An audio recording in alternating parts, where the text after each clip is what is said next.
Hi, Dr. Holmes. This is Lauren doing my Entering North Carolina video reflection. And for this reflection, I chose to focus on chapters 2 and 3.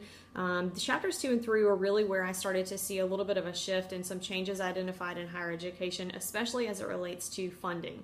And I thought that this was an issue that kind of stood out the most to me because I feel like that's what most of the higher education institutions are feeling the effects of today. So in 1875, Chapel Hill reopens their doors. 1881, they get funding from the state. 1889, NC State opens with a significant amount of federal support. And all of these things started to happen because the community and the public were looking for practical information and a practical education that they could receive. And so it really started me thinking on this term of return on investment. That's what I hear a lot of today in my particular position.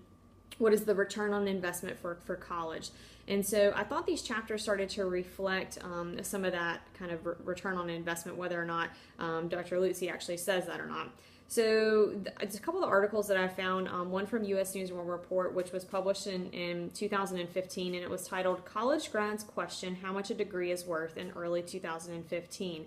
The article was really summed up by saying that college costs are rising and today's graduates don't really feel the bang for their buck. They're not seeing a return on investment. They're not getting jobs that are giving them a practical education. So in chapter 2, we really saw that the solution was to open up another school and give more funding and really throw more funding at it. But today, that doesn't really seem to be the topic of conversation when we question this return on investment.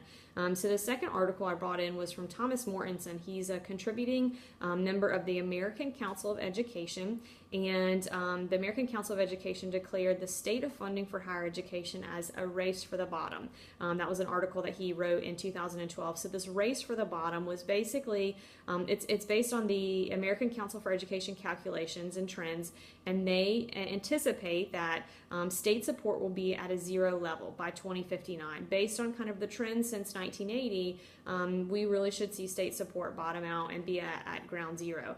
And this is what I thought was so interesting, was that in the 1800s, when we wanted a better education that produced better results, the state gave more funding and the federal government gave more funding. Well, today we're having the same conversation of we want a better education, we want better results for students, but we're seeing funding go down and down. And so we see higher costs for students, we see less enrollment, we see less results.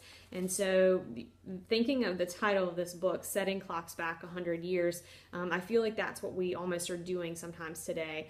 And the part of the chapter that was really interesting to me was one of the quotes by the governor. It was in chapter 2, and it was from Governor McCrory, which in 2013 he says he would favor funding not based on how many people are in the seats, but of how many of those people can get jobs. And so it seems as if our leadership has a goal for this, and it's a reoccurring issue over and over in time. And so I'm really curious how this conversation on return on investment started all the way back in the 1800s, how it will continue to progress today, and hopefully we will start to see that better return and more funding in the universities and colleges. So that was my long-winded review of chapters 2 and 3 and the issue that I thought was most interesting. So thanks so much for listening.